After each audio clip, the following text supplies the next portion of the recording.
La Centrafrique est plongée dans une crise politique et militaire. Le pays a fêté hier le 59e anniversaire de son indépendance. Dans son discours à la nation, le président Faustin Archange Touadéra en appelle à l'unité nationale. Nous recevons Jean-Serge Bokassa, fils de l'ex-président Jean Bedel Bokassa et ancien ministre de l'Intérieur, porte-parole de la plateforme Izango Biani, qui regroupe opposants et membres de la société civile. Bonsoir. Bonsoir. Alors, les armes doivent se taire et laisser la place à la réconciliation et à la reconstruction. Donc, c'est ce qu'a déclaré hier le président Touadéra. Est-ce que c'est un vœu pieux? J'allais le dire d'ailleurs. Vous m'avez arraché les mots. Je pense qu'il serait temps qu'on sorte des vœux pieux, parce que son rôle en tant que chef de l'État, ce n'est pas d'émettre que des vœux, année après année, mais c'est de passer quand même à l'acte dans le respect des prérogatives de chef d'État, qui sont les siens. Aujourd'hui, il a la lourde responsabilité dans un contexte certes difficile, mais d'assurer la sécurité à nos concitoyens. Il n'a pas simplement dit qu'il fallait faire cesser les armes, mais il a dit qu'il fallait se laisser inspirer par l'esprit du 13 août. Quel est l'esprit du 13 août? C'est l'esprit de la lutte, c'est l'esprit de la résistance. C'est l'engagement citoyen des pères fondateurs de la République centrafricaine qui nous ont libérés du joug colonial, qui nous ont libérés des mauvais traitements. Aujourd'hui, à défaut d'avoir des colons, nous avons des mercenaires qui viennent aujourd'hui imposer un joug aux populations. Alors l'indépendance aujourd'hui, ou le 13 août d'aujourd'hui, aurait été un beau symbole s'il mettait tout en œuvre pour libérer le peuple du joug qu'imposent ces mercenaires. Monsieur Touadéra, lui, voit l'unité dans ce 13 août. Il se pose en rassembleur et ça va au-delà des groupes armés. Est-ce que vous êtes prêt à accepter la main tendue? Écoutez, le rassemblement, pour moi, ne doit pas être une vue de l'esprit. Il dit rassembler, mais il divise tout autour de lui.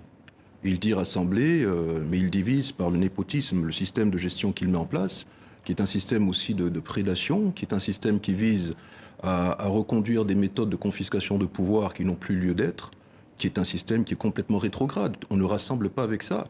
On ne fait pas la paix avec ça. Et je pense qu'on ne fait pas la paix simplement avec des hommes en armes. Le rassemblement doit viser toute la nation. Lorsque vous mettez en place un accord dit de Khartoum qui circonscrit uniquement deux acteurs, le chef de l'État et les groupes armés, vous ne rassemblez pas, vous avez exclu le peuple. Alors justement, revenons sur ces accords qui ont été signés au Soudan en février dernier. Des accords, vous venez de le dire, entre 14 groupes armés et puis la présidence. Depuis ces accords qui devaient mener finalement à une paix, il y a eu des civils qui ont été tués. À qui la faute? Non seulement, je pense que la responsabilité elle est partagée, mais constitutionnellement parlant, la première responsabilité est celle du chef de l'État. Et celle du chef de l'État. Je suis surpris d'avoir entendu Mankeur Ndiaye dire récemment que les accords de Khartoum, d'ailleurs il a fait un discours le 13 août, en disant que les accords de Khartoum sur RFI ouvraient la porte, ouvraient la voie éventuellement à la paix, ce qui est faux. Les accords de Khartoum ouvrent la voie à la calmie, mais pas à la paix. La preuve, c'est que les exactions se poursuivent. La preuve, c'est que la spoliation de nos ressources se poursuive. Donc je pense qu'on repousse le problème en sachant qu'on le retrouvera sur notre chemin. Je crois que le statu quo dans lequel s'inscrivent les uns et les autres sert bien des intérêts. Aujourd'hui, le peuple a besoin de paix, une paix sans justice. Alors justement, vous parlez du fait que le peuple a besoin de paix. Vous, qu'est-ce que vous proposez pour qu'on sorte de ce cycle de violence qui dure ? Je pense que la dynamique doit être plus inclusive. Inclusive pourquoi? Parce qu'aujourd'hui, il n'associe que les groupes armés. Quand vous prenez, c'est la nation qu'il faut associer. Et comment? J'ai assisté à des dynamiques de réconciliation dans le passé. Nous avons vu Ange-Félix Patassé qui avait été renversé par François Bozizé, mais nous avons assisté à leur réconciliation. Tous ces acteurs politiques, qui étaient des acteurs clés de la vie politique en Centrafrique, avaient besoin de rentrer chez eux, avaient besoin de prendre part à ce processus-là. Aujourd'hui, le peuple, dans toute sa diversité, Sur le long terme, ça ne marche pas pour l'instant. Ce que vous proposez finalement, c'est des hommes politiques qui discutent entre eux. Non, je dis qu'il faut qu'il y ait une démarche qui soit inclusive. C'est-à-dire que l'Assemblée nationale, nous sommes dans un contexte de démocratie représentative, elle ne peut être une spectatrice. Elle ne peut être considérée comme étant spectateur. Pour moi, c'est un mal démocratique. C'est une exclusion qui ne se justifie par rien du tout. Toutes les composantes de la société, dans toute leur diversité, n'ont pas été représentées. Premièrement, dans la forme. On a péché dans la forme, parce que finalement... Mais sur le fond, parce que c'est sur le fond que ça intéresse finalement les Centrafricains. Comment on fait pour sortir vraiment de ce cycle de violence? Sur le fond, la MINUSCA, quand j'entends Mankeur Ndiaye dire « nous allons bomber le torse », nous allons faire preuve de fermeté. Ça fait 3 ans que j'entends ce discours. Il serait temps qu'il fasse preuve de fermeté. Il serait Donc, temps Ndiaye, que, il qui serait est temps, le chef de l'ONU en qui est le Centrafrique. représentant du secrétaire général de l'ONU en Centrafrique. Il serait temps éventuellement que les Nations Unies, que la communauté internationale reste solidaire aussi sur les mesures de sanctions accordées à ces groupes armés. On ne peut pas éternellement les cajoler, éternellement dialoguer vous avec. parlez de sanctions justement sur ces groupes armés. Ici, on a reçu Ange Maxime Kazagui, qui est donc le porte-parole du gouvernement. Il a affirmé que finalement, toutes les personnes qui n'ont pas déposé les armes seront poursuivies devant la justice et qu'il n'y aura pas d'amnistie. Est-ce que c'est un signal fort finalement du gouvernement? Cette déclaration? C'est une déclaration, mais qui devrait être a priori suivie des faits si on l'écoute. Les actes disent tout leur contraire. Moi, je rigole quand j'entends ça parce que j'estime que ce porte-parole, on ne l'entend plus parler. C'est devenu, ce qu'il dit est inaudible. Tellement c'est creux, tellement c'est évasif. Moi, je pense qu'il faudrait qu'il se montre plus concret. Aujourd'hui, ils ont accordé une prime à l'impunité à des chefs de groupes armés. Ils les ont nommés dans le dispositif, ce qui est d'ailleurs anticonstitutionnel.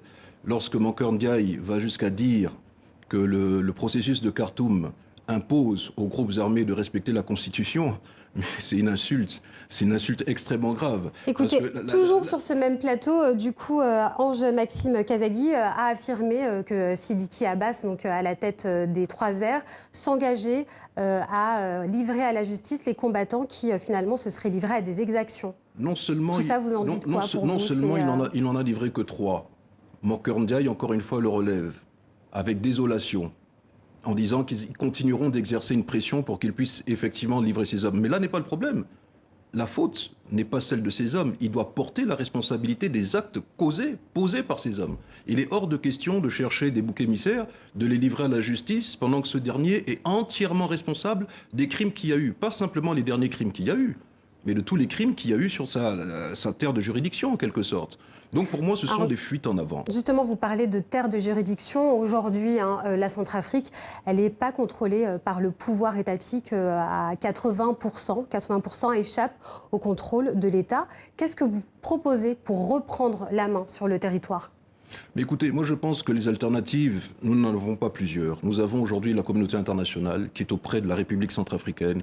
Elle a pour mission éventuellement de protéger la population civile. Elle a pour mission de restaurer l'autorité de l'État. L'autorité de l'État se restaure par l'application... La communauté internationale peut tout pour vous ? J'en viens. L'autorité de l'État se manifeste aussi par l'application de nos lois. La République centrafricaine aujourd'hui n'est pas privée de son armée. Elle n'est pas privée de son armée. Le vrai problème est un problème de leadership. Parce que l'homme qui est à la tête de l'État aujourd'hui ne veut pas engager cette armée. Et parce que la MINUSCA ne veut pas également que cette armée soit engagée. Elle ne veut pas rentrer dans un conflit qui n'est pas le sien. Mais nous, Centrafricains, il y a des dispositions constitutionnelles qui prévoient que lorsque nous sommes face à une agression de cette nature-là, le chef de l'État est habilité à faire tout ce qu'il doit faire pour ramener la paix. Je dis tout ce qu'il doit faire. Il a des leviers, il a une armée. Il a une armée, quelle qu'elle soit. Pas actuellement. Pardon ? Quel levier il n'utiliserait pas actuellement pour finalement reprendre le contrôle ? Il ne l'utilise pas, il s'appuie sur la MINUSCA. On a fait acte de dérogation sur toutes les questions de souveraineté qui sont les nôtres. La sécurité est gérée par d'autres. L'humanitaire est géré par d'autres. Vous n'avez pas répondu réellement à la question, M. Bokassa. Vous, qu'est-ce que vous feriez pour reprendre le contrôle ? L'alternative repose sur notre système de défense et de sécurité. Moi, je pense que nos lois, il faut les faire appliquer. Aujourd'hui, dites-moi, comment les groupes armés ont fait pour occuper 80% du territoire ?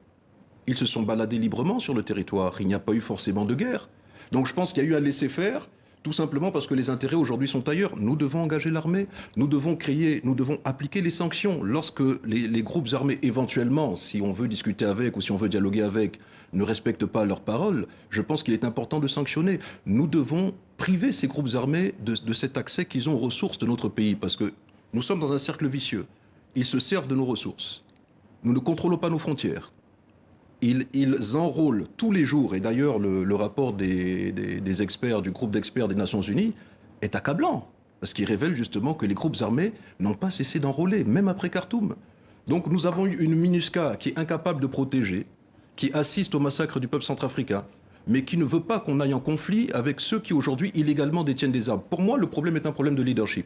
Pour moi, le problème est un problème d'engagement, de détermination, de volonté politique. Il faut afficher plus de volonté et donner un vrai sens à ce qui, pour nous, doit être la dignité du peuple centrafricain, la défendre à tous les prix. Jean-Serge Bokassa, merci d'être passé par le plateau. C'est moi, merci beaucoup.